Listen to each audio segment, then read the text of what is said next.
شیطان نے کہا، اے میرے رب، مجھے تو اس دن تک کے لیے مہلت دے دے جب سب لوگ مرنے کے بعد دوبارہ زندہ ہوں گے۔ اللہ نے کہا، تجھے مہلت دی جاتی ہے، وقت معین کے تاریخ تک۔ ابلیس نے کہا، اے میرے رب، بس اب آپ کے میرے گمراہ کرنے کے میں قسم کھاتا ہوں کہ میں گمراہوں کو ان کی نظر میں دنیا میں سجا کے دکھلاؤں گا اور ان سب کو گمراہ کر دوں گا باوجود ان کے جو ان میں تیرے مخلص بندے ہیں۔ اللہ نے فرمایا کہ ایک سیدھا راستہ ہے جو مجھ تک پہنچتا ہے۔ بلا شبہ میرے بندوں پر تیرا قابو نہ چلے گا سوائے ان گمراہ لوگوں کے جو تیری پیروی کریں گے، اور بے شک ان سب کے لیے دوزخ کا وعدہ ہے۔ اس کے 7 دروازے ہیں، ہر دروازے کے لیے ان میں سے جماعتیں مقرر کر دی گئی ہیں۔ بے شک جو اللہ سے ڈرنے والے ہیں وہ باغوں اور چشموں میں ہوں گے۔ ان سے کہا جائے گا، داخل ہو جاؤ تم ان میں سلامتی اور امن کے ساتھ، اور ان کے دلوں میں جو کدورت ہوگی اس کو ہم نکال دیں گے، گویا وہ بھائی بھائی ہیں۔ تخت پر وہ ان کے ساتھ بیٹھے ہوئے ہوں گے، وہاں ان کو نہ کوئی تکلیف ہوگی اور نہ ہی وہاں سے نکالے جائیں گے۔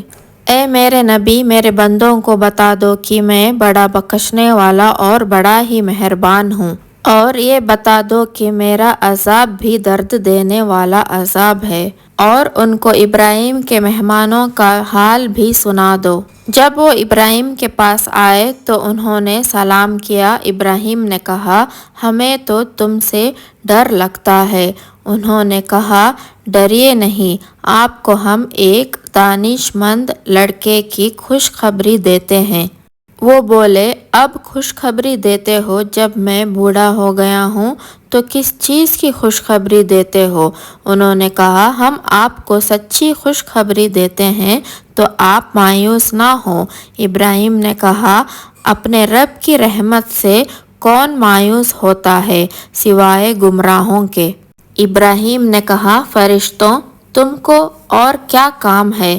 فرشتوں نے کہا، ہم ایک مجرم قوم کے پاس بھیجے گئے ہیں، مگر لوط کے گھر والے کہ ہم ان سب کو بچا لیں گے، مگر لوط کی بیوی کے اس کے بارے میں ہم نے تجویز کر رکھا ہے کہ وہ اس مجرم قوم میں رہ جائے گی۔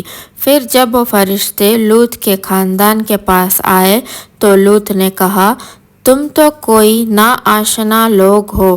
فرشتوں نے کہا کہ نہیں، بلکہ ہم وہ چیز آپ کے پاس لے کر آئے ہیں جس میں یہ لوگ شک کیا کرتے تھے، اور ہم آپ کے پاس یقینی بات لے کر آئے ہیں، اور ہم سچ کہتے ہیں۔ تو آپ اپنے گھر والوں کو لے کر رات کے کسی حصے میں نکل جائیں اور خود ان کے پیچھے چلیں، اور آپ میں سے کوئی پیچھے مڑ کر نہ دیکھیں، اور جہاں کا تم کو حکم ہوا ہے وہاں سب چلے جانا۔